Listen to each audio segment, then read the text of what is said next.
दोस्तों, जरा सोचिए जहां आप रहते हैं, वहां यदि इलेक्ट्रिसिटी की सप्लाई 15-15 घंटों के लिए रोक दी जाए, वहां के हॉस्पिटल्स ट्रीटमेंट करने से मना कर दें, वहां पे स्कूल, कॉलेजेस बंद कर दिए जाएं और खाने पीने की चीजों के दाम बढ़ा दिए जाएं तो क्या होगा? सोचने में भी डर सा लगता है ना? लेकिन आज हमारा पड़ोसी देश श्रीलंका इन हालातों से गुजर रहा है।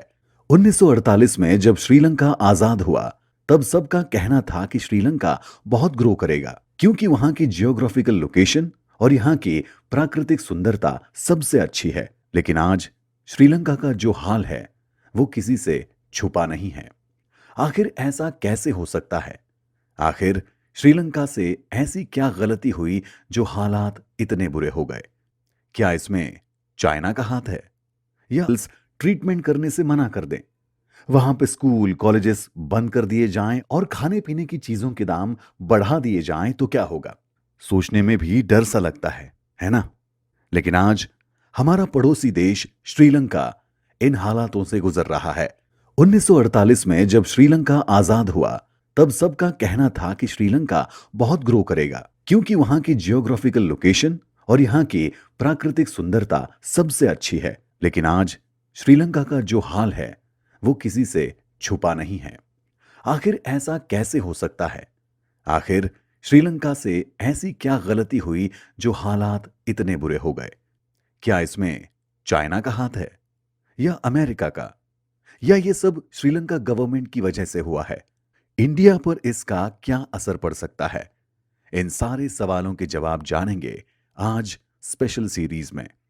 नमस्कार दोस्तों, मैं हूं आपका सहपाठी मित्र आरजे श्रेयस और आप सुन रहे हैं श्रीलंका क्राइसिस पर बेस्ड हमारी exclusive original series how India can avoid Sri Lanka crisis.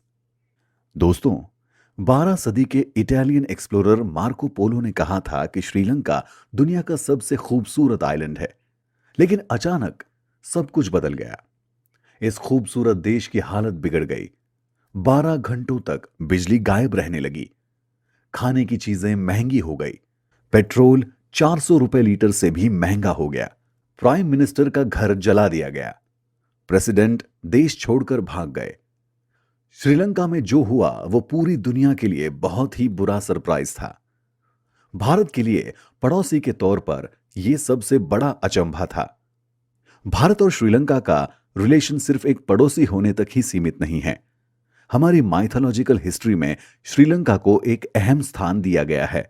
Ramayan में जिस रावण की सोने की लंका का जिक्र किया गया है, उसे ही आज हम श्रीलंका के नाम से जानते हैं। लेकिन इस वक्त श्रीलंका एक बहुत बड़े संकट से गुजर रहा है। यहां महंगाई सारे रिकॉर्ड तोड़ चुकी है। देश में जगह जगह विरोध प्रदर्शन हो रहे हैं। श्रीलंका की सरकार ने विदेशों में रहने वाले अपने श्रीलंकन सिटीजन से रिक्वेस्ट की है कि वो अपने घर कैश भेजें ताकि देश में कैश फ्लो बढ़ाया जा सके। दोस्तों, इस एक्सक्लूसिव ओरिजिनल सीरीज में हम डिटेल में बात करेंगे कि कैसे श्रीलंका इस खतरनाक सिचुएशन में पहुंचा। क्या इसके लिए जिम्मेदार चाइना से लिया हुआ कर्जा था, या श्रीलंका में 1983 में स्टार्ट हुई सिविल वॉर इसके लिए जिम्मेदार है, या फिर रशिया और यूक्रेन की लड़ाई इसकी मेन वजह है, या श्रीलंका की लीडरशिप में कोई खामी है। इसके साथ साथ हम आपको बताएंगे कि कैसे श्रीलंका की राजपक्षे फैमिली ने टॉप पॉलिटिकल पोजीशंस पर कब्जा जमा लिया और कैसे पॉलिटिकल नेपोटिज्म ने श्रीलंका को बर्बाद करके रख दिया, और कैसे श्रीलंका की बर्बादी में उसके खुद के नेताओं ने तो बड़ा रोल प्ले किया ही है, लेकिन साथ ही साथ कैसे चाइना ने भी श्रीलंका की मजबूरी का फायदा उठाकर अपने जाल में फंसा लिया। तो चलिए जुड़ जाइए हमारे साथ इस एक्सक्लूसिव ओरिजिनल सीरीज के शानदार सफर में, जिसका नाम है how India can avoid Sri Lankan crisis. मैं हूं आपका सहपाठी मित्र आरजे श्रेयस, आपके साथ सुनते रहिए कुकू एफएम। सुनो जो मन चाहे।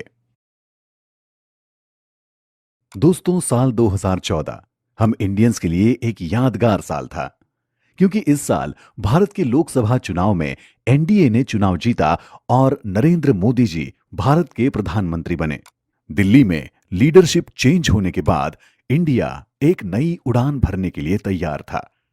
हमने अपने सुनहरे भविष्य को लेकर कई सपने बुने, लेकिन साउथ एशिया में सिर्फ हम अकेले ही नहीं थे जो एक सुनहरे भविष्य की कल्पना करके खुश हो रहे थे। हमारा पड़ोसी श्रीलंका भी अपनी बढ़िया इकोनॉमिक परफॉर्मेंस के कारण दुनिया भर में नाम कमा रहा था। साल 2014 में आई एशियन डेवलपमेंट बैंक की रिपोर्ट के अनुसार श्रीलंका की जीडीपी 7.5% तक पहुंच चुकी थी। 2015 में भी श्रीलंका की इकोनॉमी अच्छी रहने वाली थी। देश के टूरिज्म और एक्सपोर्ट इंडस्ट्री में आई तेजी के कारण श्रीलंका आर्थिक मजबूती की ओर बढ़ रहा था। लेकिन शायद हमारे इस प्यारे से पड़ोसी देश को किसी की नजर लग गई। जहां तो श्रीलंका आने वाले कुछ सालों में एक सुनहरे भविष्य की कल्पना कर रहा था, वहीं महज अगले 4 साल में वक्त का पहिया कुछ ऐसा घूमा कि श्रीलंका बर्बादी की कगार पर आकर खड़ा हो गया है। दोस्तों, क्या आपको पता है कि आज श्रीलंका पूरी तरह दिवालिया हो चुका है। यहां 1 लीटर पेट्रोल 410 रुपए में बिक रहा है। वहीं सब्जियों की कीमत 250 रुपए किलो से भी ऊपर है। श्रीलंका के सेंसस एंड स्टैटिस्टिक विभाग के अनुसार देश की महंगाई का दर 66% तक पहुंच चुका है। दोस्तों, श्रीलंका की हालत इतनी बुरी हो चुकी है कि एक वक्त पर पैराडाइज आइलैंड कहलाए जाने वाला यह देश अब ट्रबल आइलैंड बन चुका है। श्रीलंका पर इस वक्त $51 बिलियन का कर्ज है। देश का टूरिज्म सेक्टर बर्बाद हो चुका है। यहां लोगों के खाने के लाले पड़े हैं। देश में ईंधन और दवा जैसी बुनियादी चीजों के लिए भी मारकाट मची हुई है। हालात बिगड़ने के बाद श्रीलंका के राष्ट्रपति गोटाबया राजपक्षे देश छोड़कर सिंगापुर भाग गए हैं। दरअसल हुआ यूं कि 3 अप्रैल 2022 को गोटाबया राजपक्षे की कैबिनेट के सभी 26 मंत्रियों ने एक साथ इस्तीफा दे दिया। इन्होंने इसके लिए कोई कॉन्स्टिट्यूशनल प्रोटोकॉल फॉलो नहीं किया। इसके बाद कई एक्सपर्ट्स ने सलाह दी कि श्रीलंका में एक केयर टेकर सरकार बनानी चाहिए। किसी ने सलाह दी कि देश में दोबारा चुनाव कराने जाने चाहिए। लेकिन श्रीलंका की हालत इतनी बुरी थी कि उसके पास चुनाव कराने तक के भी पैसे नहीं थे। देश के कठिन हालात और सरकार की नाकामी के कारण लोगों में गुस्सा बढ़ने लगा। देश में लोग विरोध प्रदर्शन करने लगे। लोग राजपक्षे से इस्तीफे की मांग करने लगे थे, लेकिन राजपक्षे टस से मस नहीं हुए। इसके कारण विरोध प्रदर्शन दिन ब दिन हिंसक होते जा रहे थे। लोग इतने गुस्से में आ गए कि 9 जुलाई 2022 को उन्होंने देश के राष्ट्रपति भवन में घुसकर उस पर कब्जा कर लिया। लोगों के गुस्से को देखते हुए 14 जुलाई को राजपक्षे श्रीलंका छोड़कर सिंगापुर भाग गए, जहां से उन्होंने अपने इस्तीफे की घोषणा की। इसके बाद अनिल विक्रमसिंघे श्रीलंका के एक्टिंग प्रेसिडेंट बन गए। दोस्तों, है ना बड़े ही डरावने से हालात। सोचिए, आपको अगर ऐसे किसी देश में रहना पड़ा तो हालात कितने मुश्किल हो जाएंगे। जरा सोचिए कि आखिर सोने की इस लंका की ऐसी हालत कैसे हो गई। दोस्तों, हम जब श्रीलंका को सोने की लंका कहते हैं तो इसके पीछे एक बड़ी ही दिलचस्प पौराणिक कथा है। श्रीलंका क्राइसिस को आगे बढ़ाने से पहले चलते हैं श्रीलंका के पौराणिक इतिहास में। दोस्तों, आपने लंका के बारे में रामायण में तो पढ़ा ही होगा। आपने सुना होगा कि लंका का राजा रावण था। जब रावण मां सीता का हरण करके उन्हें लंका ले गया था, इसके बाद मां सीता को छुड़ाने के लिए भगवान राम और श्री लक्ष्मण ने विशाल वानर सेना के साथ लंका पर आक्रमण कर दिया था। लेकिन दोस्तों, क्या आप जानते हैं कि आखिर ये सोने की लंका बनाई किसने थी? पौराणिक मान्यताओं के अनुसार लंका सबसे पहले सुमाली, माली और मलयावन नाम के 3 राक्षसों ने बनवाई थी। इन राक्षसों को ब्रह्मा जी से वरदान मिला था कि उन्हें आसानी से हराया नहीं जा सकता। वरदान पाने के बाद इन तीनों राक्षसों ने देवताओं के शिल्पकार भगवान विश्वकर्मा से अपने लिए एक विशाल महल बनवाया। वो तीनों चाहते थे कि उनका महल भगवान शिव के महल से भी ज्यादा भव्य और सुंदर हो। इनकी बात मानकर भगवान विश्वकर्मा ने सुवेला द्वीप पर सोने का एक भव्य महल बनाया। इस विशाल महल की खिड़कियां, दरवाजे और दीवारें सोने की बनी थी। लेकिन इसके कुछ ही दिनों बाद इन राक्षसों का देवताओं से युद्ध हो गया। और युद्ध में भगवान विष्णु ने माली को मार डाला और सुमाली और मलयावन को जंगलों में भगा दिया। इसके बाद ये लंका विश्रवा मुनि के बेटे कुबेर को दे दी गई। दरअसल कुबेर देवताओं के खजांची थे, इसलिए सोने की लंका उन्हें सौंपी गई। उधर जंगलों में रहते रहते सुमाली को काफी दिन हो गए थे। उसे एक बेटी भी हुई जिसका नाम कैकसी रखा गया। आगे चलकर कैकसी की ऋषि विश्रावा से शादी हो गई। उन दोनों को रावण, विभीषण, कुंभकर्ण और शूर्पणखा नाम के 4 बच्चे हुए। इनमें से रावण सबसे बलशाली और बुद्धिमान था। वो भगवान शिव का परम भक्त था। तप और तपस्या के बल पर उसने बहुत से वरदान हासिल कर रखे थे।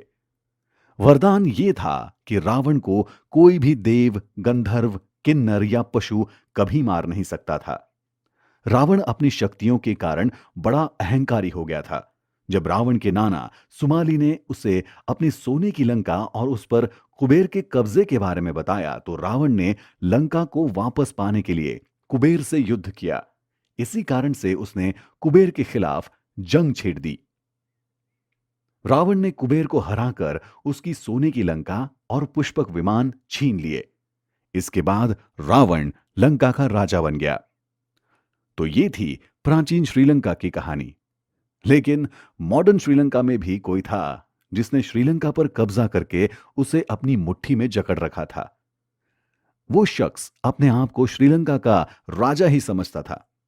आखिर कौन था वो शख्स और क्यों मानता था वो श्रीलंका को अपनी सल्तनत? जानेंगे अगले एपिसोड में। मैं हूं आपका सहपाठी मित्र आरजे श्रेयस आपके साथ।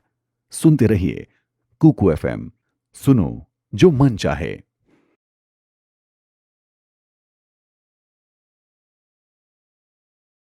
नमस्कार दोस्तों, आपने नेपोटिज्म के बारे में तो सुना ही होगा ना। जब भी सत्ता में बैठे लोग सिर्फ अपने परिवार के लोगों को ही प्रमोट करते हैं तो उसे नेपोटिज्म कहते हैं। दोस्तों, हम जब भी नेपोटिज्म शब्द सुनते हैं तो हमारे दिमाग में सबसे पहले बॉलीवुड का नाम आता है। हम अक्सर सुनते हैं कि कैसे बड़े फिल्म डायरेक्टर्स या फिर फिल्म स्टार्स अपने बेटे या बेटी को ही बड़ी फिल्म में कास्ट करवा लेते हैं, कैसे बाहर से आने वाले टैलेंटेड एक्टर्स को मौका नहीं दिया गया और बहुत कुछ। लेकिन क्या आपने इस और भी कभी ध्यान दिया है कि हमारी पॉलिटिक्स भी नेपोटिज्म से भरी हुई है? कैसे कोई एक परिवार सालों तक एक राजनीतिक पार्टी को अपने कब्जे में रखता है, कैसे एक मिनिस्टर का बेटा भी आगे चलकर मिनिस्टर ही बनता है। दोस्तों, ये पॉलिटिकल नेपोटिज्म कैसे किसी देश का बेड़ा गर्क कर सकता है, ये श्रीलंका से सीखा जा सकता है। दोस्तों, श्रीलंका के इतिहास में राजपक्षे फैमिली का नाम अमर हो चुका है। श्रीलंका आज जो कुछ भी है उसमें राजपक्षे फैमिली का बहुत बड़ा योगदान है। राजपक्षे परिवार ओरिजिनली श्रीलंका के हम्बनटोटा जिले के गिरुआपट्टुआ गांव का एक जमींदार परिवार है। उनके कई एकड़ के धान और नारियल के खेत हैं। राजपक्षे परिवार ने वैसे तो अपना राजनीतिक सफर अपने गांव से ही शुरू किया था, लेकिन देखते ही देखते इस परिवार ने श्रीलंका की नेशनल पॉलिटिक्स में एंट्री कर ली। राजपक्षे परिवार से सबसे पहले डॉन डेविड विदानराचची राजपक्षे श्रीलंका के वाटर सप्लाई मिनिस्टर बने। उनके मिनिस्टर बनते ही उन्होंने अपने परिवार के कई सदस्यों को ऊंचे पदों पर अपॉइंट करना शुरू कर दिया। राजपक्षे परिवार तब तक और पावरफुल बन गया जब साल 2004 में उस वक्त के राष्ट्रपति चंद्रिका कुमारतंगा भंडारनायके ने महिंदा राजपक्षे को श्रीलंका का प्राइम मिनिस्टर बना दिया। लेकिन चंद्रिका को कहां पता था कि ये उनकी जिंदगी का सबसे बुरा फैसला होने वाला है। जल्द ही महिंदा राजपक्षे ने अपने पंख फैलाए और साल 2005 में खुद राष्ट्रपति का चुनाव लड़ा। इस चुनाव में महिंदा की जीत हुई और वो श्रीलंका के नए राष्ट्रपति बन गए।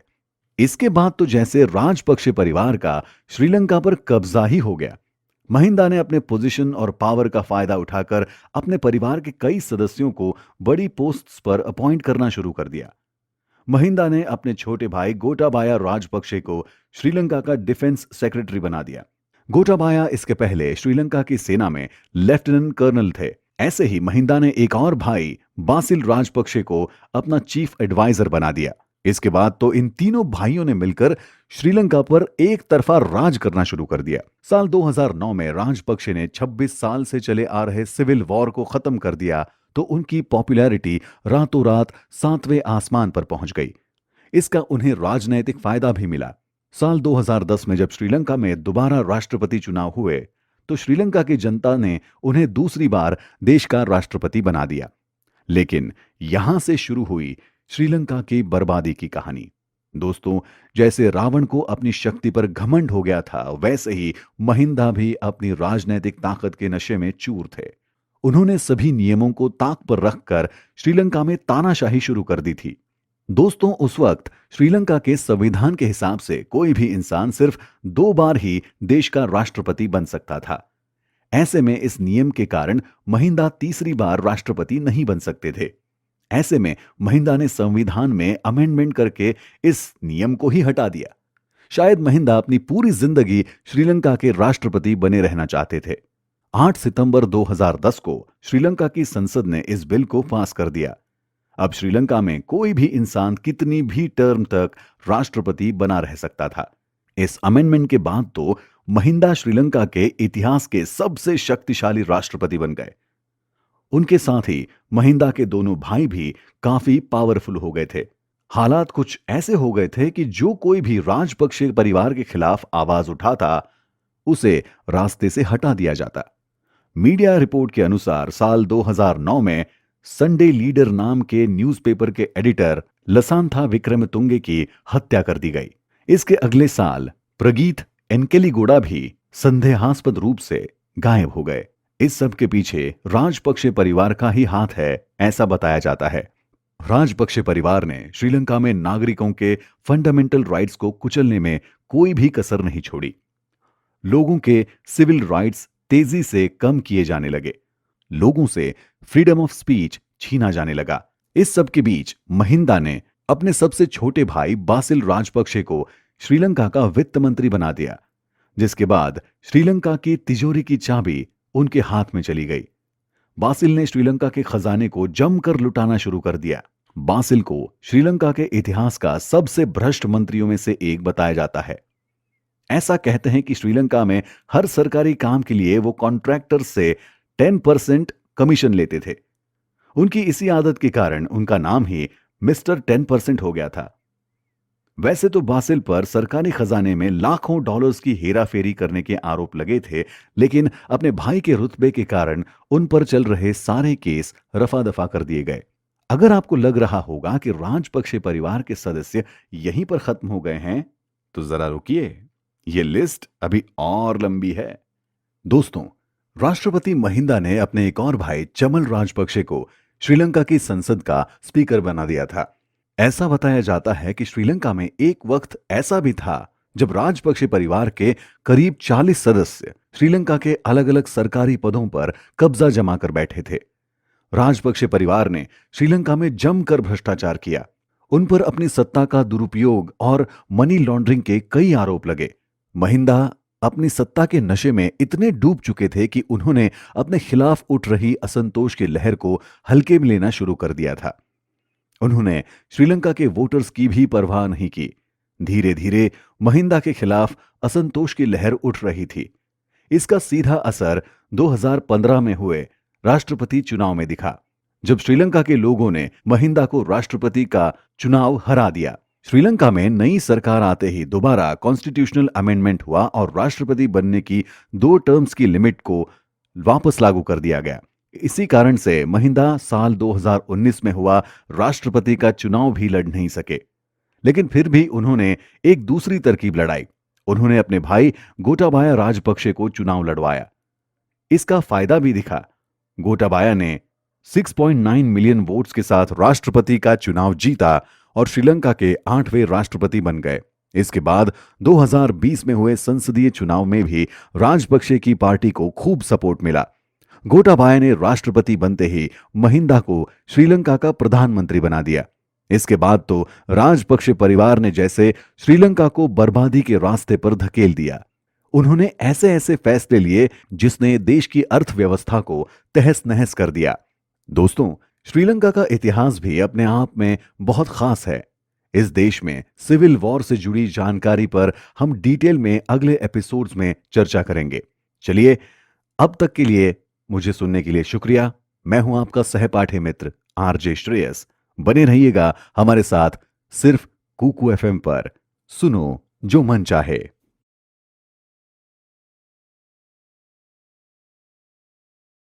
दोस्तों, क्या आप जानते हैं कि श्रीलंका ने दुनिया में सबसे लंबा चलने वाला सिविल वॉर भी लड़ा है? जी हां, श्रीलंका ने करीब 26 साल तक सिविल वॉर लड़ा। इसकी शुरुआत साल 1983 में हुई। आपने liberation Tigers of Tamil Eelam यानी लिट्टे का नाम तो सुना ही होगा।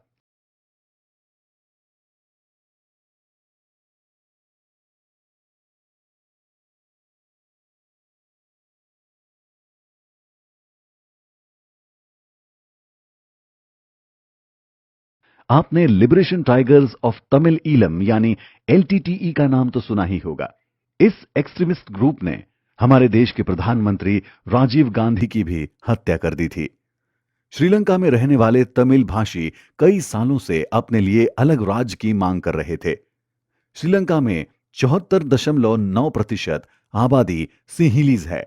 वहीं देश के 11.2% लोग तमिल भाषी हैं। सिंहलीज ग्रुप जहां बौद्ध धर्म को मानता है, वहीं तमिल भाषी नागरिक हिंदू धर्म को मानते हैं। वैसे तो ये दोनों ग्रुप्स श्रीलंका के मूल निवासी नहीं हैं। ये लोग कई साल पहले भारत के चोला राज्य से श्रीलंका में व्यापार करने गए थे। इन दोनों ग्रुप्स के बीच शुरुआत से ही टकराव रहा है। श्रीलंका में ब्रिटिश राज के दौरान यह टकराव बढ़ता गया। अंग्रेज तमिल्स का ज्यादा पक्ष लिया करते थे। तमिलियंस को उस वक्त ज्यादा सरकारी नौकरियां मिलती थीं। उन्हें अंग्रेजों से कई तरह से प्रॉफिट मिला करता था। अंग्रेजों के इस भेदभाव के कारण सिंहलीज लोग तमिलियंस से नफरत करते थे। लेकिन जब 1948 में श्रीलंका अंग्रेजों से आजाद हुआ और इसके बाद तो जैसे सारी तस्वीर ही बदल गई। आजाद श्रीलंका की नई सरकार में सिंहलीज लोगों ने पावरफुल पोजीशंस हासिल कर ली। धीरे धीरे वो तमिल लोगों को दबाने लगे। 1956 में श्रीलंका में सिंहली ओनली एक्ट लागू कर दिया गया, जिसने आग में घी डालने का काम किया। इस कानून के जरिए सिंहला को श्रीलंका की ऑफिशियल लैंग्वेज बना दिया गया। धीरे धीरे तमिल पिछड़ते गए। उन्हें स्कूल कॉलेज में एडमिशन और सरकारी नौकरियां मिलनी मुश्किल हो गई। ऐसे ही श्रीलंका में एक स्टैंडर्डाइजेशन पॉलिसी लागू की गई, जो सिंहलीज स्टूडेंट्स को फायदा पहुंचाने के लिए लाई गई थी। इस पॉलिसी के तहत तमिल स्टूडेंट्स को श्रीलंका में एडमिशन के लिए ज्यादा परसेंटेज लाने पड़ते थे। इन सब वजहों से तमिल लोगों का सिंहलीज लोगों के लिए गुस्सा बढ़ता जा रहा था। ऐसे में जल्द ही श्रीलंका में तमिल लोगों ने अपने लिए एक अलग राज्य बनाने की मांग उठानी शुरू कर दी। अलग स्टेट की मांग को लेकर जल्द ही Liberation Tigers of Tamil Eelam यानी एलटीटीई भी बन गया। इसके लीडर थे वेलुपिल्लई प्रभाकरन। ये ग्रुप चे गुवेरा और उनकी गुरिल्ला वॉरफेयर टैक्टिक्स से काफी प्रभावित था।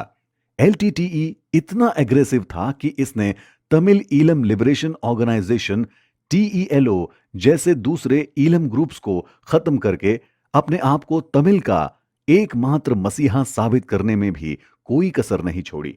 श्रीलंका में धीरे धीरे सिंहलीज और तमिल ग्रुप्स के बीच हिंसा बढ़ रही थी। सिंहलीज लोग तमिल्स को निशाना बनाकर उन पर हमले कर रहे थे। दोस्तों, इसका मुकाबला करने के लिए जल्द ही एलटीटीई ने हथियार उठा लिए। 23 जुलाई 1983 को एलटीटीई ने श्रीलंका की सरकार के खिलाफ सिविल वॉर छेड़ दिया। एलटीटीई सुसाइड बॉम्बर्स की मदद से आतंकवादी हमले किया करते थे। जल्द ही अमेरिका की एफबीआई ने एलटीटीई को एक टेररिस्ट ग्रुप घोषित कर दिया।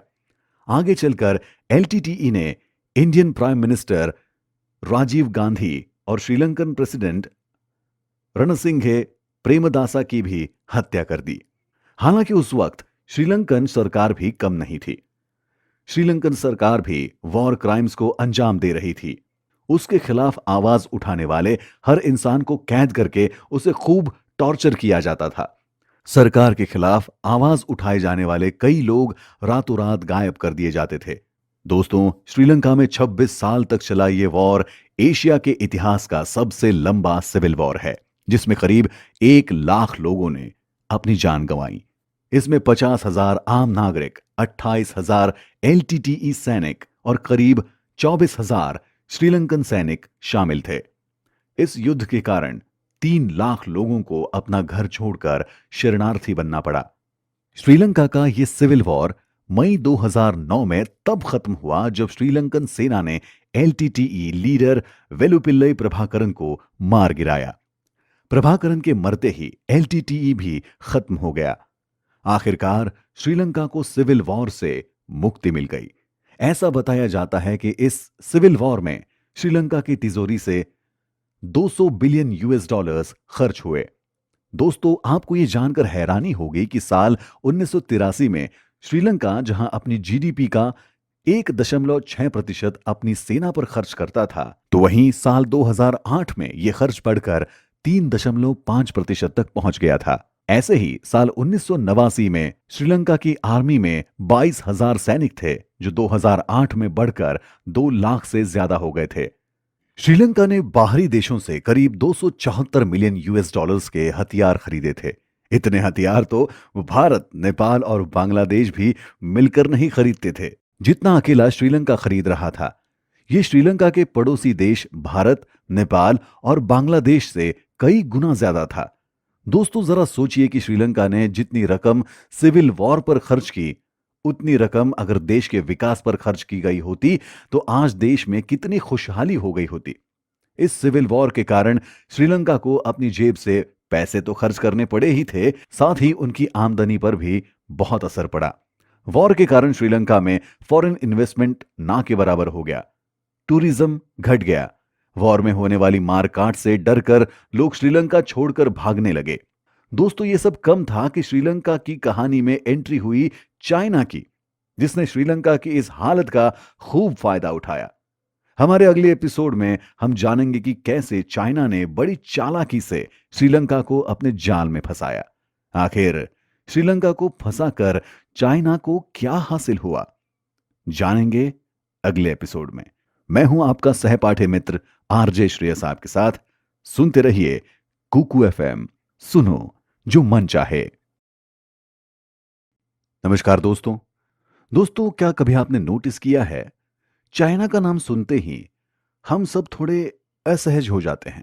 न जाने क्यों हम सब चाइना पर ज्यादा भरोसा नहीं कर पाते। बात चाहे चाइना की सरकार की हो या फिर मेड इन चाइना चीजों की, हम उनसे सावधान रहने की कोशिश करते हैं। शायद ये भारत और चाइना के बीच पास्ट में हुए वॉर का असर हो, या हाल फिलहाल में डोकलाम और अरुणाचल प्रदेश में चाइना के साथ चल रहे हमारे टेंशन के बारे में। लेकिन दोस्तों, चाइना को लेकर ये अनइजीनेस यूं ही नहीं है। श्रीलंका एक परफेक्ट केस स्टडी है ये समझने के लिए कि कैसे चाइना जैसा विदेशी निवेश किसी भी देश की इकोनॉमी के लिए हानिकारक साबित हो सकता है। 2009 में जब श्रीलंका का सिविल वॉर खत्म हुआ, तो श्रीलंका की इकोनॉमी की हालत बिल्कुल अच्छी नहीं थी। इसलिए श्रीलंका की सरकार किसी भी हाल में अपने इकोनॉमी को सुधारना चाहती थी, लेकिन लाख कोशिश करने पर भी उसे कामयाबी नहीं मिल रही थी। सरकार जो भी कदम उठा रही थी वो डिजास्टर साबित हो रहे थे।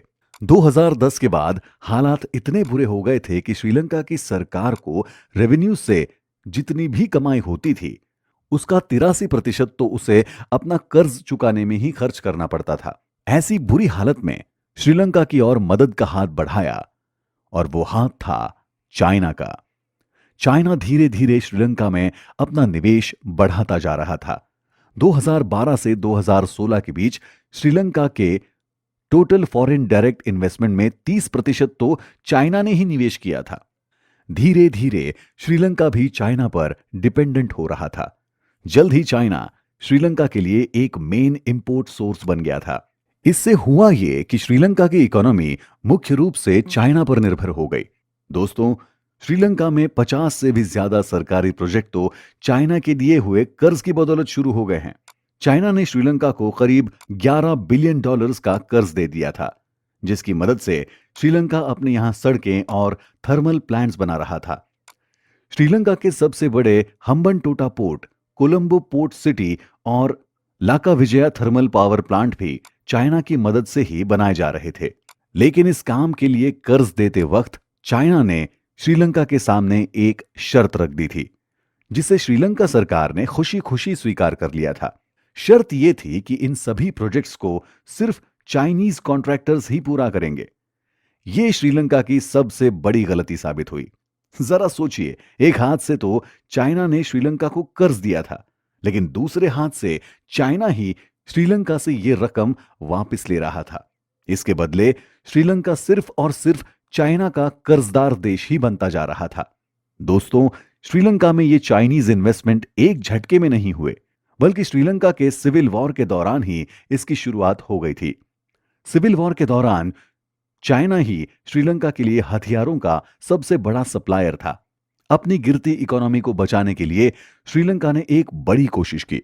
उसने अपने बंद पड़े हम्बनटोटा पोर्ट का काम शुरू कर दिया। उसे ऐसा लग रहा था कि इस पोर्ट से उसे बहुत कमाई होगी, जिससे वो अपना सारा कर्जा चुका देगा। श्रीलंका के हम्बनटोटा में एक डीप वाटर पोर्ट है, जिसे हम्बनटोटा इंटरनेशनल पोर्ट के नाम से भी जाना जाता है। ये कोलंबो पोर्ट के बाद श्रीलंका का दूसरा सबसे बड़ा पोर्ट है। जनवरी 2008 में इसका कंस्ट्रक्शन शुरू हुआ और शुरुआती काम पूरा होने के बाद 18 नवंबर 2010 को इसे शुरू कर दिया गया था। यह पोर्ट भारत से महज 300 किलोमीटर की दूरी पर है। दोस्तों, अगर आप साउथ एशिया के नक्शे को ठीक से देखेंगे तो आपको पता चलेगा कि दुनिया के बिजनेस पॉइंट ऑफ व्यू से श्रीलंका कितना बड़ा रोल निभाता है। दरअसल श्रीलंका जिस जगह पर है वो एक बड़ा अहम शिपिंग रूट है। यह शिपिंग रूट एशिया और यूरोप को जोड़ता है। मलाका स्ट्रेट्स और सुएज कैनाल के बीच सामान शिप करने के लिए इसी शिपिंग रूट का इस्तेमाल करना पड़ता है। एक साल में इस शिपिंग रूट से करीब 36,000 जहाज गुजरते हैं, जिसमें 4,500 ऑयल टैंकर्स भी शामिल हैं। श्रीलंका का कोलंबो पोर्ट केवल कंटेनर हैंडलिंग के काम में आता है, इसलिए ये उतना फायदेमंद नहीं है। लेकिन अगर हम्बनटोटा पोर्ट की बात करें तो ये एक नेचुरल हार्बर है जो इंटरनेशनल शिपिंग रूट्स के लिए बिल्कुल पास है। अगर श्रीलंका किसी तरह हम्बनटोटा पोर्ट को डेवलप कर लेता है तो इस पोर्ट से उसे खूब कमाई हो सकती है। ऐसा सोचकर ही श्रीलंका की सरकार ने इस पोर्ट को डेवलप करने का फैसला किया था। लेकिन एक्सपर्ट्स की राय इससे ठीक उलट थी। एक्सपर्ट्स और कुछ फिजिबिलिटी स्टडीज से यह निकल कर आया था कि यह पोर्ट श्रीलंका के लिए उतना फायदेमंद नहीं होगा, क्योंकि श्रीलंका के पास पहले ही कोलंबो पोर्ट था जो उतना डेवलप नहीं था। अगर श्रीलंका इसे ही डेवलप करता तो उसकी कमाई बढ़ सकती थी। यह बिल्कुल सही नहीं था कि कोलंबो पोर्ट को नजरअंदाज करके श्रीलंका अपने रिसोर्सेस दूसरे पोर्ट बनाने में लगाता। लेकिन श्रीलंकन सरकार ने एक्सपर्ट्स की इस राय को नहीं माना।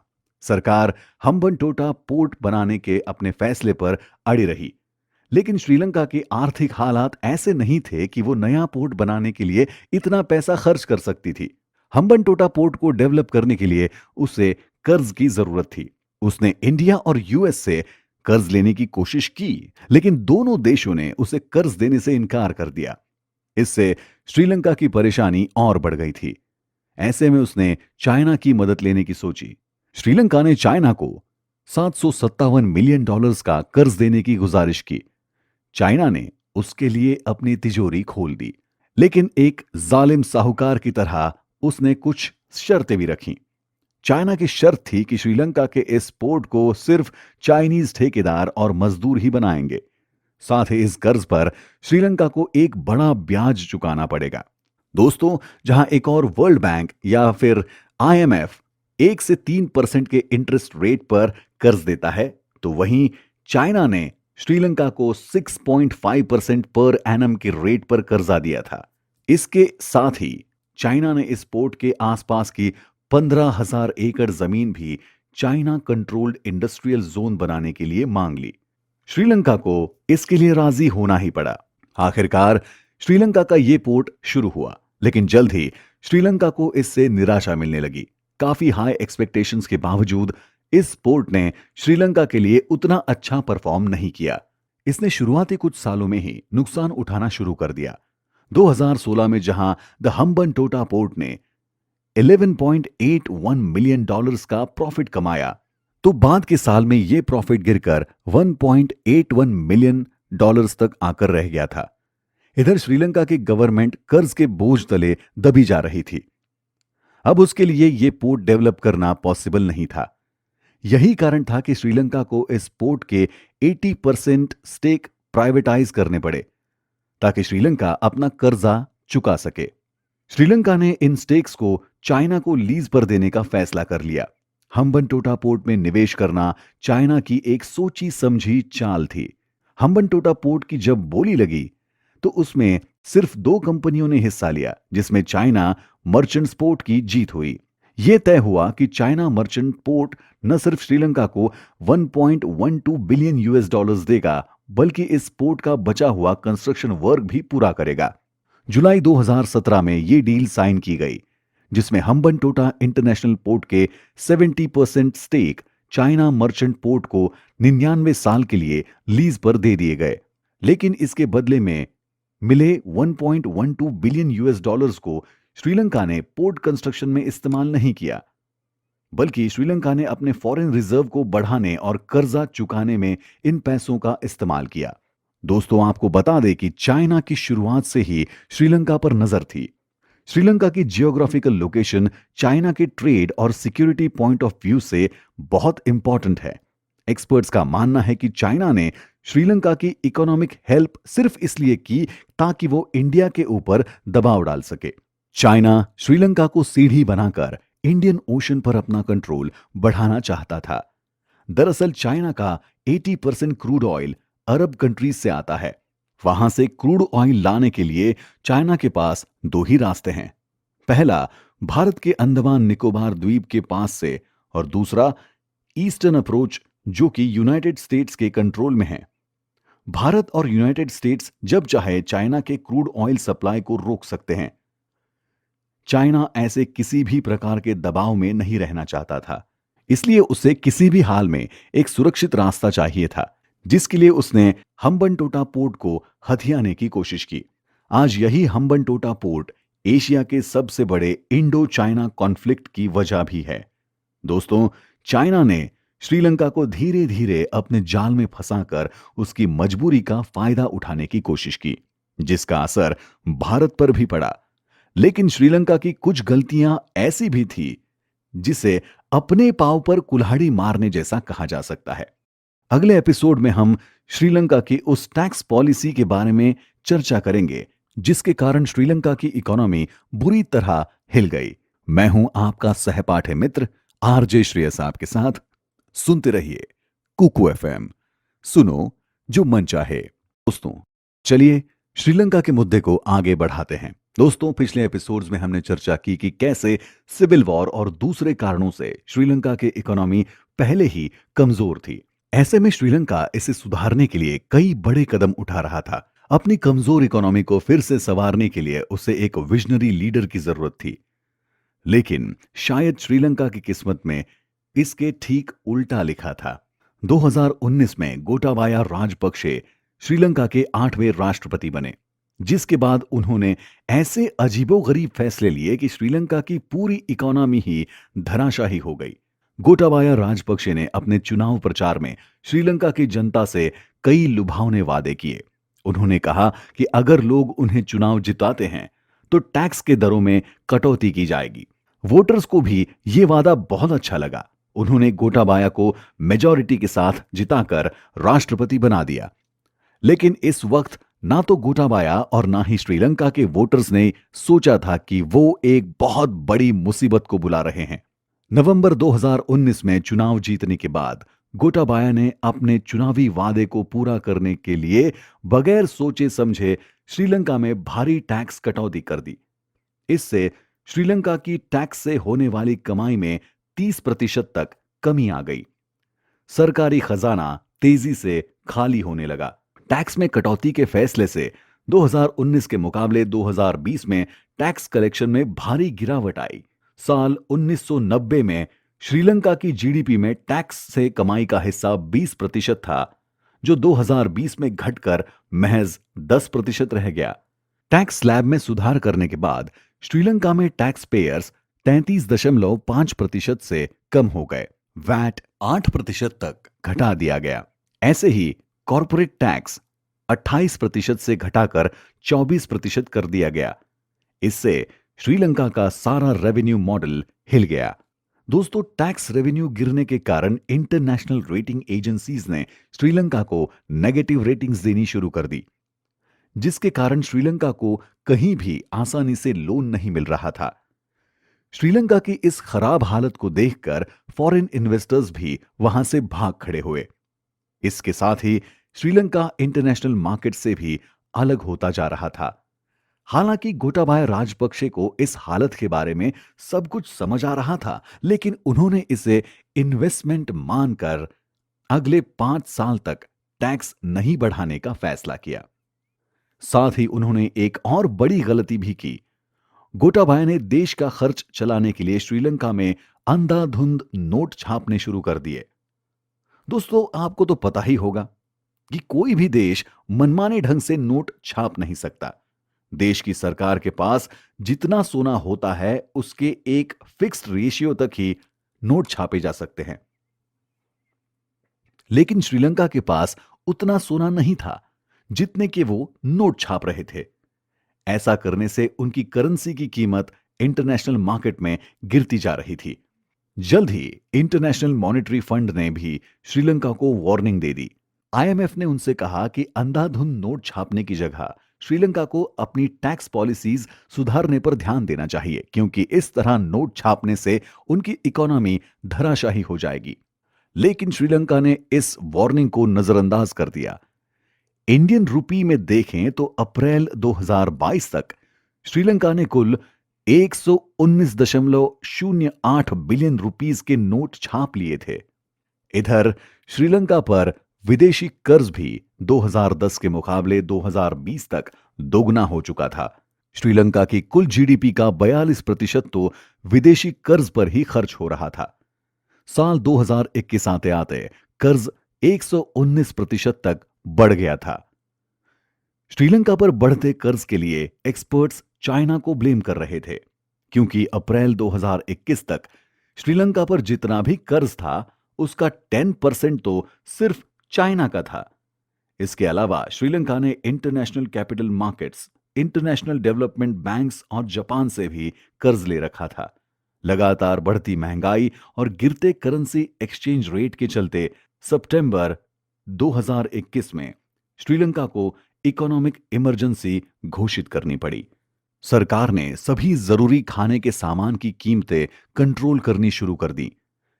इसके बाद जल्द ही श्रीलंका में नेशनल इमरजेंसी डिक्लेयर कर दी गई। यह वही दौर था जब दुनिया में कोविड पैंडेमिक ने तबाही मचा रखी थी। इधर कोविड पैंडेमिक के कारण दुनिया भर में टूरिज्म इंडस्ट्रीज बर्बाद हो गई थी। श्रीलंका भी इससे बच नहीं सका, क्योंकि उसकी इकोनॉमी टूरिज्म पर बहुत ज्यादा निर्भर करती थी। इस सब के चलते मार्च 2022 तक श्रीलंका के foreign revenues 1.9 billion US dollars पर सिमट कर रह गए थे। दोस्तों, 2009 में liberation Tigers of Tamil Eelam यानी एलटीटीई के साथ चले आ रहे 26 साल के अपने सिविल वॉर को खत्म होने के बाद श्रीलंका ने फॉरेन ट्रेड को बढ़ावा देने की जगह डोमेस्टिक ट्रेड पर ज्यादा फोकस किया। इसका नतीजा यह हुआ कि श्रीलंका एक्सपोर्ट के जरिए बहुत थोड़ी इनकम कमा रहा था। इसके ठीक उल्टा इंपोर्ट पर खर्च बढ़ता जा रहा था। 2019 में राष्ट्रपति बनने के बाद गोटाबाया राजपक्षे लगातार एक के बाद एक गलत डिसीजंस लेते जा रहे थे। उनकी टैक्स में कटौती की पॉलिसी को हर तरफ से क्रिटिसिज्म मिल रहा था। 2021 की शुरुआत में जब श्रीलंका के फॉरेन रिजर्व्स में भारी कमी आई तो उन्होंने केमिकल एक्सपोर्ट पर रोक लगाकर डैमेज कंट्रोल करने की कोशिश की।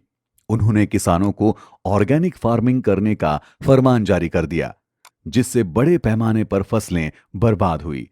इसका नतीजा हुआ कि श्रीलंका को फूड सप्लाई के लिए भी विदेशों से अनाज इंपोर्ट करना पड़ा। देश में फूड सप्लाईज का शॉर्टेज हो गया।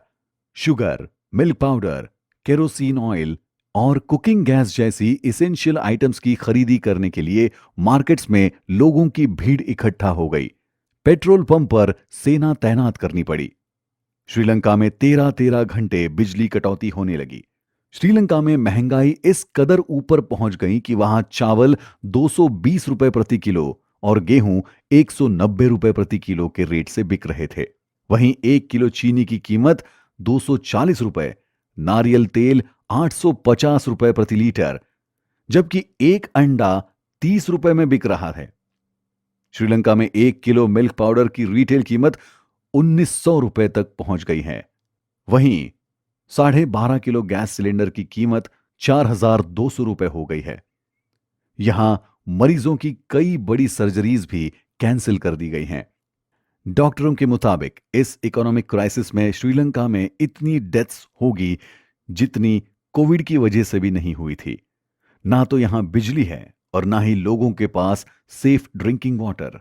श्रीलंका के सरकार पर इस वक्त 51 बिलियन डॉलर का कर्ज है। श्रीलंका के इस हालात के पीछे उसकी सरकार के कुछ ऐसे फैसले शामिल हैं जिसने श्रीलंका को बर्बादी की ओर धकेल दिया। वो है श्रीलंका के एग्रीकल्चर और टूरिज्म सेक्टर से जुड़े फैसले। हम हमारे आने वाले एपिसोड्स में इसके बारे में डिटेल में चर्चा करेंगे। मैं हूं आपका सहपाठी मित्र आरजे श्रेयस आपके साथ। कहीं मत जाइए, बस सुनते रहिए कुकू एफएम। सुनो जो मन चाहे।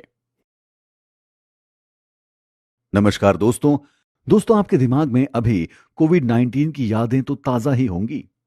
कैसे इस महामारी ने हमारी जिंदगी बदल कर रख दी। इसने हमें इमोशनली और फाइनेंशियली तोड़ कर रख दिया। लेकिन इस महामारी ने जो श्रीलंका का हाल किया, शायद उसी कारण से आज हम ये एपिसोड सुन रहे हैं। दोस्तों, साल 2009 में जब श्रीलंका 26 साल लंबे सिविल वॉर से बाहर आया तो देश की जीडीपी 9% की अपनी रिकॉर्ड ऊंचाई पर थी। इसके बाद अगले 3 साल तो सब कुछ ठीक चला, लेकिन साल 2013 के आते आते श्रीलंका की इकोनॉमी कमजोर पड़ने लगी, क्योंकि उस वक्त इंटरनेशनल मार्केट में मंदी आ गई थी, जिसके कारण ग्लोबल कमोडिटीज की कीमतें गिर गई थी। इससे हुआ यह कि श्रीलंका से दुनिया भर में भेजे जाने वाले सामान की कीमतें गिर गई। वहीं श्रीलंका को विदेशों से आने वाले इंपोर्ट को बढ़ाना पड़ा। दोस्तों, शायद आपको पता ही हो कि श्रीलंका अपने चावल की खेती के लिए जाना जाता है। श्रीलंका का बासमती राइस दुनिया भर में मशहूर है। इसके बाद अगर श्रीलंका के किसी प्रोडक्ट का नाम आता है तो वो है चाय पत्ती। ये दोनों फसलें श्रीलंका की कमाई का मेन जरिया है। श्रीलंका की करीब 27% आबादी खेती करती है और इससे श्रीलंका की जीडीपी का 7.4% हिस्सा खेती से आता है। लेकिन साल 2021 में राष्ट्रपति गोटाबाया राजपक्षे ने देश के एग्रीकल्चर को सुधारने के लिए एक बड़ा दांव चला जो उल्टा पड़ गया। दरअसल अप्रैल 2021 में गोटाबाया ने देश में केमिकल फर्टिलाइजर्स के इस्तेमाल पर रोक लगा दी। ऐसा करने से पहले ना तो उन्होंने एग्रीकल्चरल एक्सपर्ट्स की सलाह ली और ना ही इसके असर के बारे में फिक्र की। ऐसा कहा जाता है कि गोटाबाया ने यह फैसला भारतीय मूल के अपने सलाहकार और एंटी जीएमओ एक्टिविस्ट वंदन शिवा की सलाह पर लिया। गोटाबाया ने रातों रात ऐलान कर दिया कि श्रीलंका अब एक 100% ऑर्गेनिक फार्मिंग वाला देश कहलाएगा। देश में रातों रात केमिकल फर्टिलाइजर्स पर रोक लगाने से किसान परेशान हो उठे। उन्हें समझ नहीं आ रहा था कि अचानक केमिकल फर्टिलाइजर्स से ऑर्गेनिक फर्टिलाइजर्स पर कैसे स्विच किया जाए। लेकिन सरकार के फैसले के आगे किसान मजबूर थे। बेचारे करते भी क्या, ना चाहते हुए भी उन्हें अपने राष्ट्रपति का आदेश मानना ही पड़ा। दोस्तों, श्रीलंका में ऑर्गेनिक फर्टिलाइजर्स से खेती शुरू हो गई, लेकिन जल्द ही इसका असर दिखने लगा। गोटाबाया का यह फैसला उल्टा पड़ता नजर आने लगा, क्योंकि खेती के तरीके में अचानक बदलाव करने के कारण देश में चावल और चाय की फसलों पर बुरा असर पड़ा और प्रोडक्शन काफी घट गया। ऑर्गेनिक खाद बहुत महंगी होने से बहुत सारे किसान उसे खरीद नहीं पाए। इससे चाय इंडस्ट्री को 425 मिलियन डॉलर्स का नुकसान हुआ, तो वहीं राइस प्रोडक्शन 20% से गिर गया। इससे श्रीलंका का एक्सपोर्ट घटा और साथ ही देश के अंदर चावल और चाय पत्ती की कीमतें आसमान छूने लगी। आप यकीन नहीं मानेंगे कि फरवरी आते आते इस देश में खाद्य महंगाई रेट 25.7% पर पहुंच गई। इससे देश में हाहाकार मच गया। जल्द ही किसान सड़कों पर आ गए। केमिकल फर्टिलाइजर पर बैन को हटाने की मांग को लेकर उन्होंने विरोध प्रदर्शन करना शुरू कर दिया, लेकिन गोटाबाया इससे टस से मस नहीं हुए। दोस्तों, समझने वाली बात यह है कि श्रीलंका की बर्बादी यहां से शुरू नहीं हुई, बल्कि वो तो शुरू हुई 2019 से। जी हां, क्योंकि साल 2019 श्रीलंका के टूरिज्म सेक्टर के लिए एक बुरा सपना साबित हुआ। टूरिज्म सेक्टर श्रीलंका की इकोनॉमी का एक मेन पार्ट है।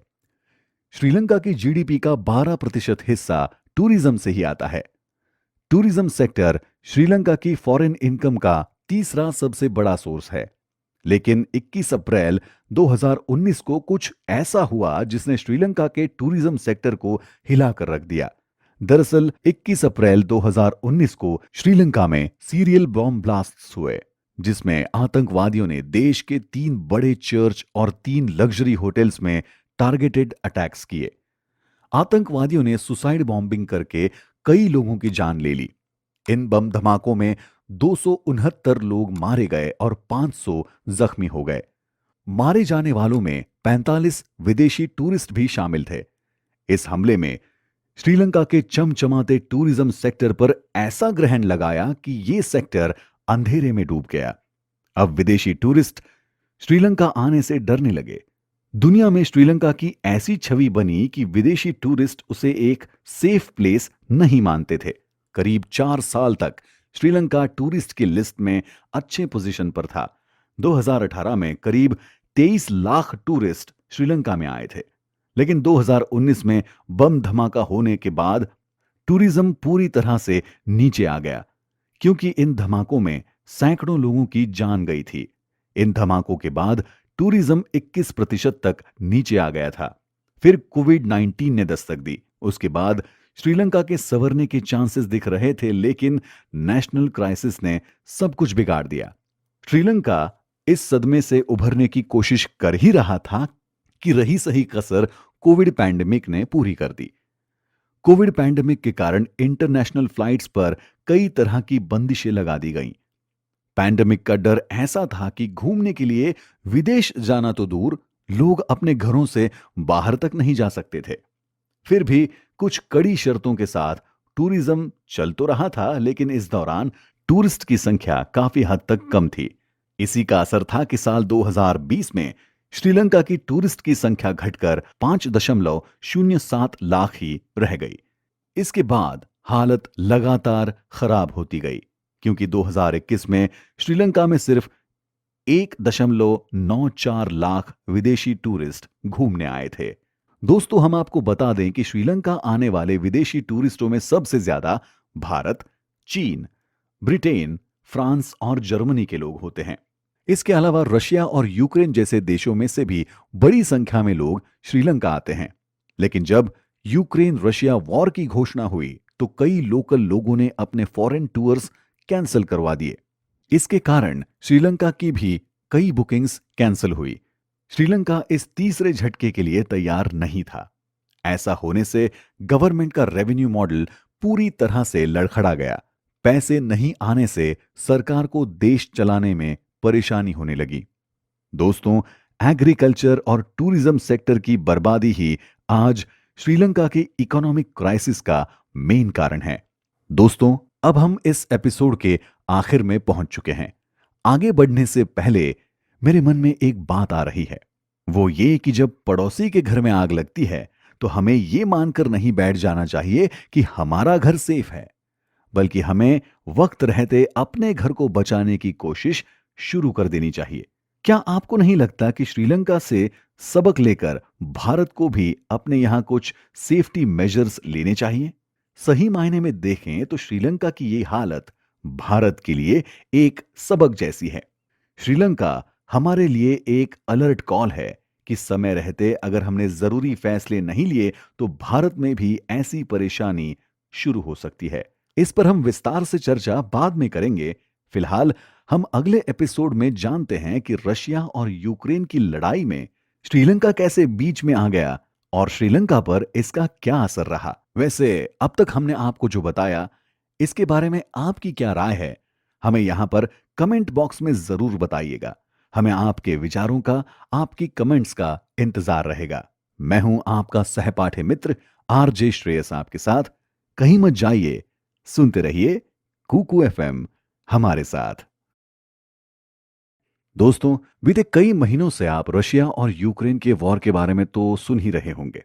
कैसे रशिया ने यूक्रेन में घुसकर तबाही मचा रखी है, तो वहीं यूक्रेन भी रशिया जैसे ताकतवर देश के आगे घुटने टेकने से इनकार कर रहा है।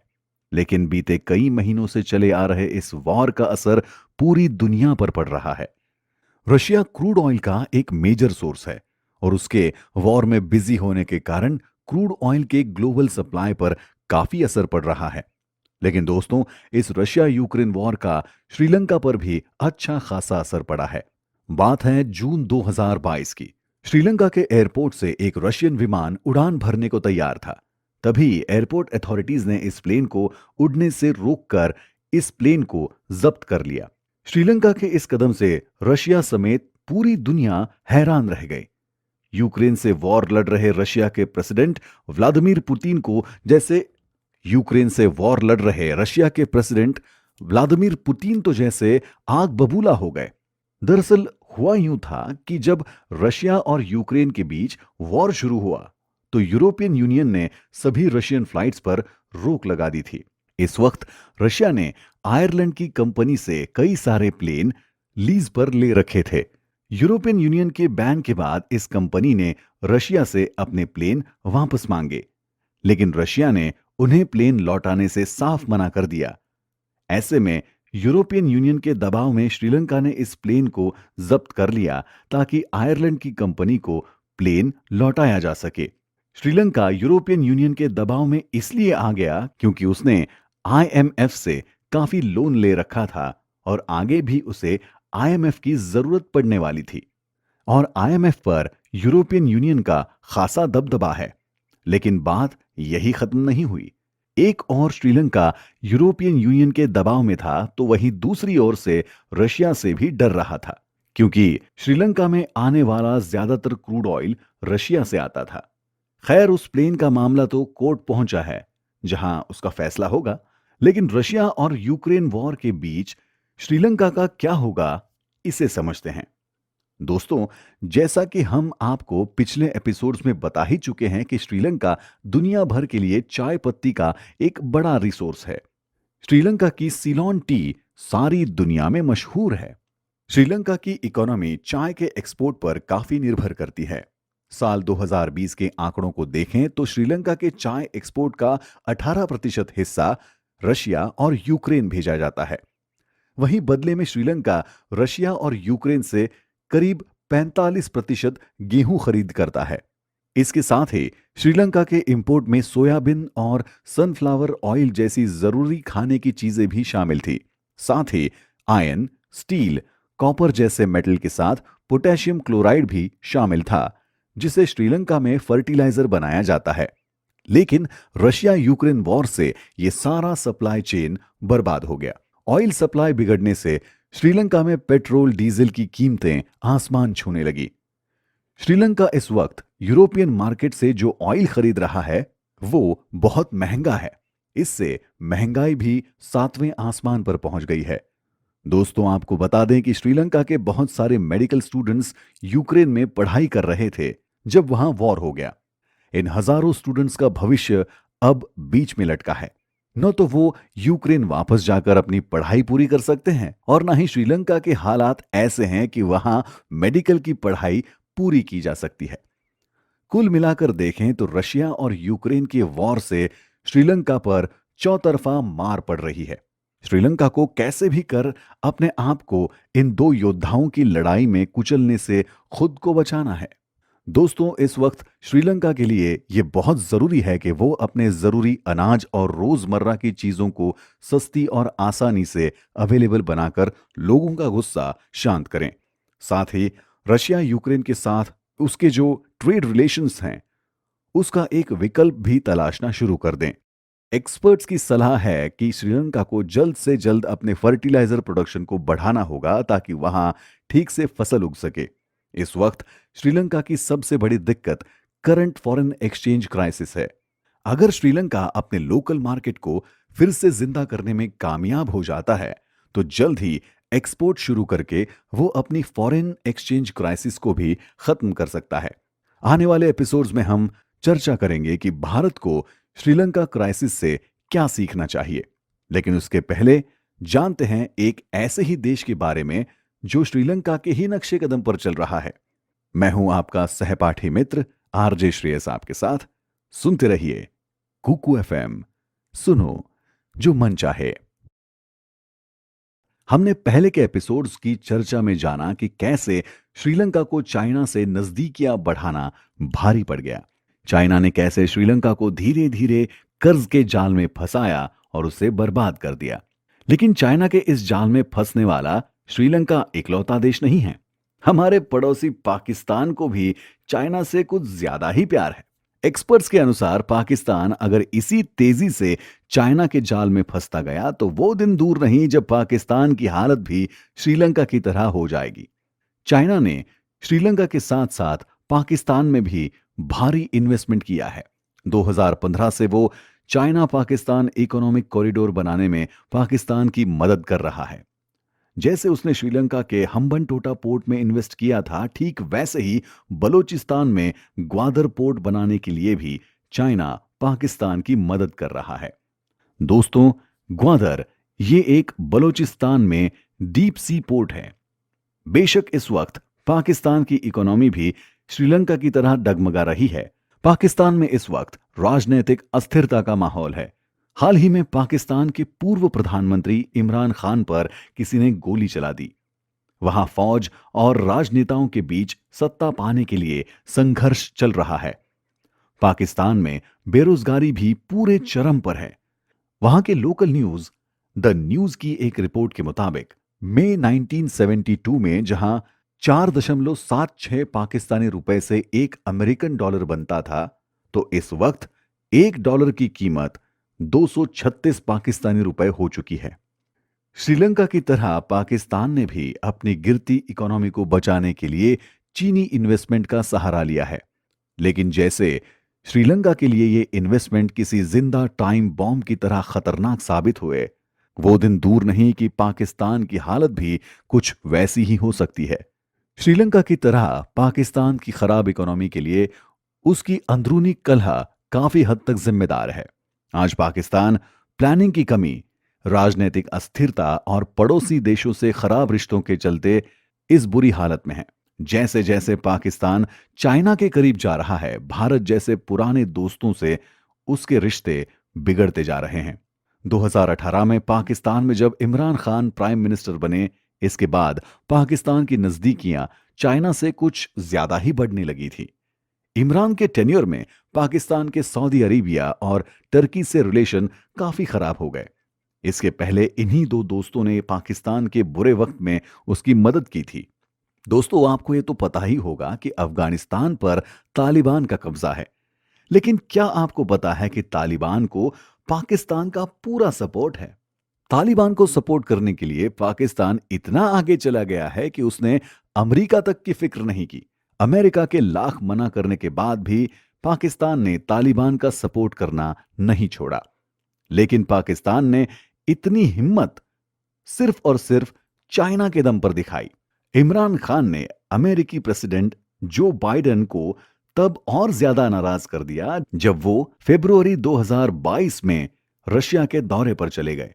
आपको तो ये पता ही होगा कि अमेरिका और रशिया की आपस में बिल्कुल नहीं बनती, और जब इमरान खान रशिया गए तो अमेरिका इससे बहुत नाराज हुआ। अप्रैल 2022 में पाकिस्तान की पार्लियामेंट में नो कॉन्फिडेंस मोशन के बाद इमरान खान की प्राइम मिनिस्टर पोस्ट से छुट्टी हो गई, जिससे पाकिस्तान बुरी तरह हिल गया। श्रीलंका की ही तरह वहां भी एक पॉलिटिकल क्राइसिस शुरू हो गया। पाकिस्तान की हालत इतनी बुरी हो गई कि इसके प्लानिंग मिनिस्टर एहसान इकबाल ने तो यहां तक कह दिया कि लोगों को चाय पीना बंद कर देना चाहिए। उनका लॉजिक ये था कि पाकिस्तान को चाय पत्ती बाहर से इंपोर्ट करनी होती है और इस इंपोर्ट करने के लिए उसे और कर्जा लेना पड़ता है। आपको ये सुनकर भले ही हंसी आ रही हो, लेकिन वाकई पाकिस्तान इन दिनों बड़ी बुरी हालत से गुजर रहा है। दोस्तों, इन दिनों हमारे दोनों पड़ोसियों की हालत चाहे बुरी चल रही हो, लेकिन श्रीलंका जैसे देश की मदद करके हमें कुछ फायदा भी हो सकता है। जी हां, फायदा। दोस्तों, श्रीलंका को उसके इस बुरे वक्त में मदद करके हम उसका भरोसा जीत सकते हैं, जिससे हमें इंडियन ओशन पर अपनी पकड़ मजबूत बनाने में मदद मिलेगी। क्या आपको पता है कि भारत जनवरी 2022 से लेकर अब तक श्रीलंका को $4 बिलियन की मदद कर चुका है। इसके साथ ही फ्यूचर में भारत श्रीलंका के renewable energy, hydrocarbons, ports and infrastructure और आईटी सेक्टर में भी इन्वेस्ट करने जा रहा है। दोस्तों, दोनों देश जल्द ही एक economic and technology cooperation agreement भी साइन करने वाले हैं। इसके साथ ही एक्सपर्ट्स ये भी मानते हैं कि श्रीलंका की इकोनॉमिक क्राइसिस खत्म होना भारत के लिए भी बड़ा जरूरी है, क्योंकि भारत श्रीलंका से सबसे नजदीक बसा है। वहां कोई भी मानव त्रासदी हुई तो उसका असर हमारे देश के दक्षिणी राज्यों पर पड़ेगा। वहीं श्रीलंका और हमारे बीच उसके डिफेंस, ट्रेड और कई मुद्दों पर बायलैटरल रिलेशंस हैं। ऐसे में बेहतर यही है कि हमारा पड़ोसी जल्द से जल्द इस मुसीबत से बाहर आ जाए। दोस्तों, इस सीरीज के अगले एपिसोड्स में हम जानेंगे कि आखिर श्रीलंका पर छाए इस संकट से भारत को क्या सीख लेनी चाहिए और फ्यूचर में होने वाली किसी भी पॉसिबिलिटीज को कैसे हैंडल करना चाहिए। मैं हूं आपका सहपाठी मित्र आरजे श्रेयस। सुनते रहिए कुकू एफएम, सुनो जो मन चाहे। दोस्तों नमस्कार। क्या कभी आपने जंगल की आग देखी है? देखी नहीं होगी तो इसके बारे में इंटरनेट पर तो कुछ ना कुछ पढ़ा ही होगा। जंगल की आग में कोई एक छोटी सी चिंगारी किसी सूखे पेड़ को जलाना शुरू करती है, लेकिन उसके आसपास के पेड़ भी उसकी आग पकड़ लेते हैं। ऐसे में आग एक पेड़ से दूसरे पेड़ को होती हुई पूरे जंगल को जला देती है। जरा सोचिए, अगर पेड़ों के पास पैर होते तो बगल वाले पेड़ में आग लगने पर वो पेड़ दूर हट जाता ताकि उसकी शाखाएं आग ना पकड़ लें। अगर ऐसा होता तो जंगल हमेशा सुरक्षित रहता। आप भी सोच रहे होंगे कि हम आखिर इस पर क्यों बात कर रहे हैं। इसका सीधा संबंध श्रीलंका क्राइसिस से इंडिया में पड़ने वाले इम्पैक्ट से है। दोस्तों, जरा सोचिए कि अगर हमारे पड़ोस में आग लग सकती है तो क्या हम चैन की नींद सो सकते हैं? अगर हम भारत और श्रीलंका की तुलना करें तो हम देखेंगे कि कुछ मामलों में ये दोनों देश बिल्कुल एक जैसे हैं। आपने पिछले एपिसोड्स में सुना कि कैसे ईस्टर बम धमाकों और कोविड पैंडेमिक ने श्रीलंका के टूरिज्म इंडस्ट्री को बर्बाद कर दिया। 2018 में श्रीलंका के जीडीपी में टूरिज्म का योगदान 5.6% था, जो कि 2020 तक गिरकर 0.8% रह गया था।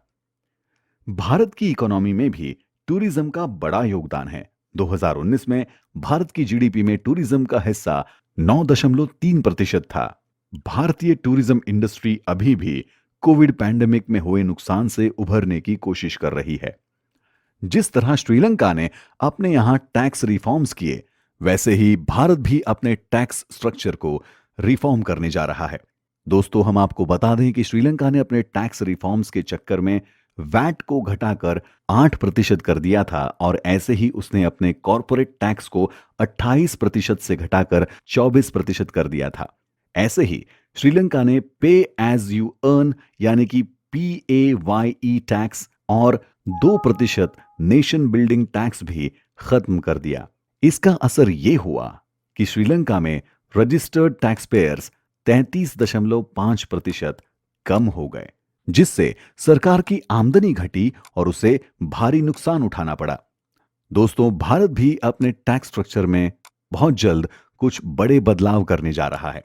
भारत में कुछ ही साल पहले goods and service tax GST लागू हुआ है। इसके साथ ही भारत ने अपने बेस कॉर्पोरेट टैक्स को 30% से घटाकर 22% कर दिया है। वहीं अब देश में 5 लाख रुपए तक की इनकम पर 100% टैक्स छूट है। भारतीय रिजर्व बैंक के अनुसार मार्च 2022 तक भारत का विदेशी कर्ज 620.7 बिलियन यूएस डॉलर तक पहुंच चुका था। वहीं बिहार, केरला, पंजाब, राजस्थान और पश्चिम बंगाल देश के ऐसे टॉप 5 राज्य हैं जिन पर सबसे ज्यादा विदेशी कर्ज है। आरबीआई का अनुमान है कि 2026-27 तक पंजाब का जीडीपी रेशियो 45% से बढ़ जाएगा। दोस्तों, आप पहले की चर्चा में सुन ही चुके हैं कि कैसे राजपक्षे ने श्रीलंका में केमिकल फर्टिलाइजर बैन करके उसके एग्रीकल्चर सेक्टर को बर्बाद कर दिया। श्रीलंका में अनाज की कमी हो गई और महंगाई ने आसमान छू लिया। हमें भी इस बात से यह सबक लेना चाहिए कि अब फूड प्रोडक्शन के मामले में आत्मनिर्भर बनने का वक्त आ गया है। देश के मिनिस्ट्री ऑफ कंज्यूमर अफेयर्स के अनुसार कोविड पैंडेमिक के दौरान देश के सरकारी गोदामों में रखा 1500 टन अनाज सिर्फ इसलिए सड़ गया क्योंकि हमारे पास उसे रखने की ठीक व्यवस्था नहीं थी। दोस्तों, जरा सोचिए कि इस वक्त जहां हमारा पड़ोसी देश दाने दाने को मोहताज है, वहीं हमने 1500 टन अनाज बर्बाद कर दिया। हमें तुरंत इस बर्बादी को रोकने की जरूरत है। दोस्तों, हमने आपको बताया है कि कैसे रशिया यूक्रेन वॉर का असर श्रीलंका पर भी पड़ा। रशिया श्रीलंका की चाय का दुनिया में सबसे बड़ा इंपोर्टर है। श्रीलंका की टूरिज्म की कमाई का बहुत बड़ा हिस्सा रशियन टूरिस्ट से ही आता है। भारत में भी टूरिज्म और चाय की बहुत बड़ी इंडस्ट्री है जो इस वॉर के कारण प्रभावित हुई है। वही बात अगर ऑयल सप्लाई की करें तो रशिया यूक्रेन वॉर के कारण करीब 3 महीने पहले भारत ने फ्यूल क्राइसिस का सामना किया। उस वक्त भारत के पास सिर्फ 74 दिनों का रिजर्व ऑयल स्टोरेज बचा था। ऐसे ही कोल शॉर्टेज के कारण भारत पर पावर क्राइसिस का भी खतरा मंडरा रहा है। वहीं भारतीय रुपये की लगातार गिरती कीमत उसके लिए चिंता की बात है। दोस्तों, जब भी रुपए की कीमत गिरती है तो इसका सीधा असर भारत के फॉरेक्स रिजर्व्स पर पड़ता है, जिससे देश की इकोनॉमी पर नेगेटिव इंपैक्ट दिखता है। हम अगर भारत की महंगाई की बात करें तो श्रीलंका की तरह भारत में भी महंगाई लोगों की कमर तोड़ रही है। दोस्तों, वहीं भारत ने 2025 तक $1 ट्रिलियन के गुड्स प्रोड्यूस करने का गोल रखा है। इसके लिए भारत को अपना इंडस्ट्रियल प्रोडक्शन तेज करके एक्सपोर्ट बढ़ाना होगा। तभी भारत के पास अपनी फॉरेन डेट लायबिलिटीज को पूरा करने के लिए फॉरेक्स रिजर्व्स होंगे। इस वक्त श्रीलंका में भूखमरी और बेरोजगारी के कारण कई श्रीलंकन्स रेफ्यूजीज ने भारत में शरण ले रखी है। ये भी भारत के लिए एक चिंता का विषय है। दोस्तों, श्रीलंका की हालत जल्द से जल्द सुधरे ये भारत के लिए भी जरूरी है, क्योंकि भारत अपने जो भी प्रोडक्ट्स ग्लोबल मार्केट यानी विदेशों में भेजता है उसमें से ज्यादातर माल समुद्र के रास्ते से ही होकर जाता है। इसके लिए हमें कोलंबो पोर्ट पर बहुत ज्यादा निर्भर रहना पड़ता है। अगर कोलंबो पोर्ट के साथ कुछ भी बुरा हुआ तो इसका सीधा असर भारत की कार्गो इंडस्ट्री पर पड़ेगा, जिससे भारत में भी कई चीजों के रेट्स बढ़ जाएंगे। इसलिए भारत की भलाई इसी में है कि भारत श्रीलंका को इस संकट से उभरने में मदद करे। वहीं अगर इन्वेस्टमेंट की नजर से देखें तो भारत ने श्रीलंका में बहुत सारा पैसा एफडीआई के जरिए इन्वेस्ट कर रखा है। जी हां दोस्तों, 2005 से 2019 के बीच भारत ने श्रीलंका में 1.7 बिलियन यूएस डॉलर्स का इन्वेस्टमेंट किया है। इसमें श्रीलंका के tourism, manufacturing, real estate, telecommunication, banking जैसे सेक्टर्स शामिल हैं। और आसान भाषा में कहा जाए तो श्रीलंका में अगर ऐसी अनस्टेबिलिटी बनी रही तो भारत में इंडियन ऑयल, एयरटेल, ताज होटल, टाटा कम्युनिकेशंस जैसी कई कंपनियों को भारी नुकसान उठाना पड़ेगा। दोस्तों, वैसे तो इंडियन इकोनॉमी श्रीलंकन इकोनॉमी के कंपैरिजन में कई बेहतर है और कहीं बेहतर लीडरशिप इंडिया के पास अवेलेबल है। फिर भी हमें और अच्छे तरीके से अपनी इकोनॉमी को संभालना होगा। तो यहां पर हमारा इस सीरीज का सफर समाप्त होता है। हम उम्मीद करते हैं कि आपको हमारी ये सीरीज पसंद आई होगी। आप अपने सुझाव और अपने अनुभव यहां कमेंट बॉक्स में हमें बता सकते हैं। हमें आपके कमेंट्स का और आपके विचारों का इंतजार रहेगा। बहुत जल्द मुलाकात होगी ऐसे ही कुछ और इंफॉर्मेटिव शोज के साथ अभी के लिए आपके सहपाठी मित्र आरजे श्रेयस को दीजिएगा इजाजत। आप सुनते रहिए कुकू एफएम, सुनो जो मन चाहे।